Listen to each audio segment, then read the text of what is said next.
Yes, welcome to Hindi word academy. देखिए, discuss करते हैं कि जब एक राइट एंगल ट्राइंगल हो और उसके अंदर अंतःवृत्त बना हो तो उसकी रेडियस कैसे फाइंड करते हैं। लास्ट वीडियो में देखा था कि किसी भी ट्राइंगल में, दुनिया का कैसा भी ट्राइंगल हो, अगर उसके अंदर एक इन सर्कल बना है तो उसकी रेडियस कैसे निकालते हैं। R equals to delta upon s. यहाँ डेल्टा क्या होता है? त्रिभुज का क्षेत्रफल। एस क्या होता है? इस त्रिभुज का सेमी पेरीमीटर। एस का फॉर्मूला क्या होता था? ए प्लस बी प्लस सी अपॉन 2। यहाँ पे ए बी सी क्या थे? कोण थे। ए के सामने स्मॉल ए, बी के सामने स्मॉल बी, सी के सामने स्मॉल सी। लेकिन आज पढ़ेंगे कि ये जब एक राइट एंगल ट्राइंगल हो, हालांकि इस delta r equal to delta upon s से भी इसकी वैल्यू निकाली जा सकती है, लेकिन ये एक पर्टिकुलर केस है राइट एंगल ट्राइंगल का। R equals to A plus B minus C upon 2। इसको शॉर्ट में ऐसे लिख दिया है, पी लिखते हैं r equals to p plus B minus h upon 2। ऐसे लिखते हैं, ऐसे याद रखते हैं।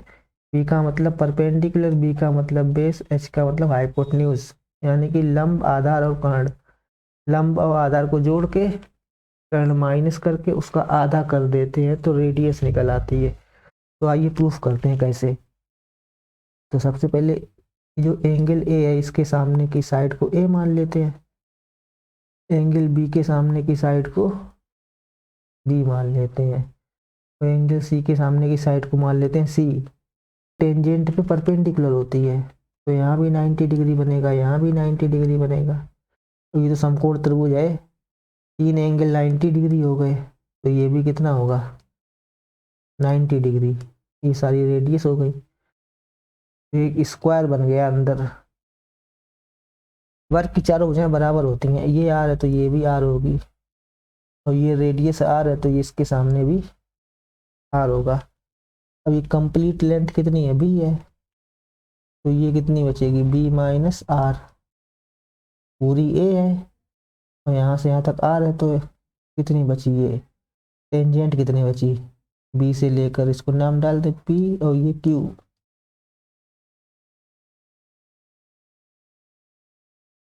तो बी पी हो गई ए माइनस आर, ऐसी ए क्यू हो गया बी माइनस आर। अब किसी भी सर्किल पर अगर बाहर से दो टेंजेंट गिराए जाएं, ये दोनों इक्वल होती हैं। अगर ये बी माइनस आर है तो इधर भी बी माइनस आर होगा, तो इधर ए माइनस आर है तो ये भी कितना होगा? ए माइनस आर जाएगा, a minus r plus B minus r. तो ये कितना हो जाएगा? A plus B minus 2r।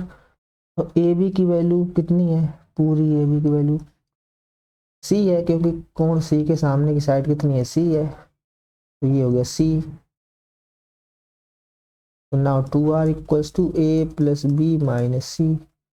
This implies r equals to A plus B minus C upon. एक बार अगर कोई सर्किल बना है तो इसको सेंटर मान लेंगे ओ। क्लियर। फिर यहाँ से परपेंडिकुलर गिरा देंगे इस टेंजेंट पर, तो ये भी टेंजेंट है, ये टच कर रहा है, अंतःवृत्त है ना, इसलिए ये रेडियस आर है तो ये भी आर होगा। त्रिज्या है वो स्पर्शरेखा पर लंब होती है, तो ये 90 है। ऐसे इधर ये भी 90 है, और ये समकोण त्रिभुज गिवन है। जब किसी चतुर्भुज में तीन एंगल हो जाए 90, तो चौथा भी 90 होगा, क्योंकि चारों का सम होता है 360 डिग्री। अब देखो, ये रेडियस है आर, ये रेडियस है आर, आमने सामने की भुजाएं होती हैं बराबर, ये भी आर हो जाएगा, इधर से ये भी आर हो जाएगा, चारों भुजाएं बराबर हो जाएं तो स्क्वायर। अब यहाँ से यहाँ तक आर है, कंप्लीट ए है, तो ये कितना बचा? ए माइनस आर। अब बी बिंदु पर फोकस किया जाए तो बी से लेके ये क्यू मान लेते हैं, बी से लेके क्यू तक ए माइनस आर है, इधर भी ए माइनस आर होगा। तो किसी भी सर्किल पर बाहर से टेंजेंट गिराई जाती हैं, इक्वल होती हैं। इन द सेम वे यहाँ से यहाँ तक आर है, पूरी कितनी है? बी है, तो ये कितना बचा? B minus r. तो इधर बी माइनस आर, तो इधर भी बी माइनस आर होगा, ये भी होगा बी माइनस आर। अब b minus r plus a minus r, पूरी कितनी हो जाएगी? सी। तो c equals to b minus r plus a minus r. ये बी प्लस ए और माइनस आर, और कितना हो जाएगा 2r, और ये सी, 2r को लेफ्ट में ले आए, ए प्लस बी, सी को राइट में भेज दें माइनस सी, तो 2r इक्वल्स टू हो गया कितना, ए प्लस बी माइनस सी, तो r इक्वल्स टू कितना हो जाएगा, a plus B minus C upon 2।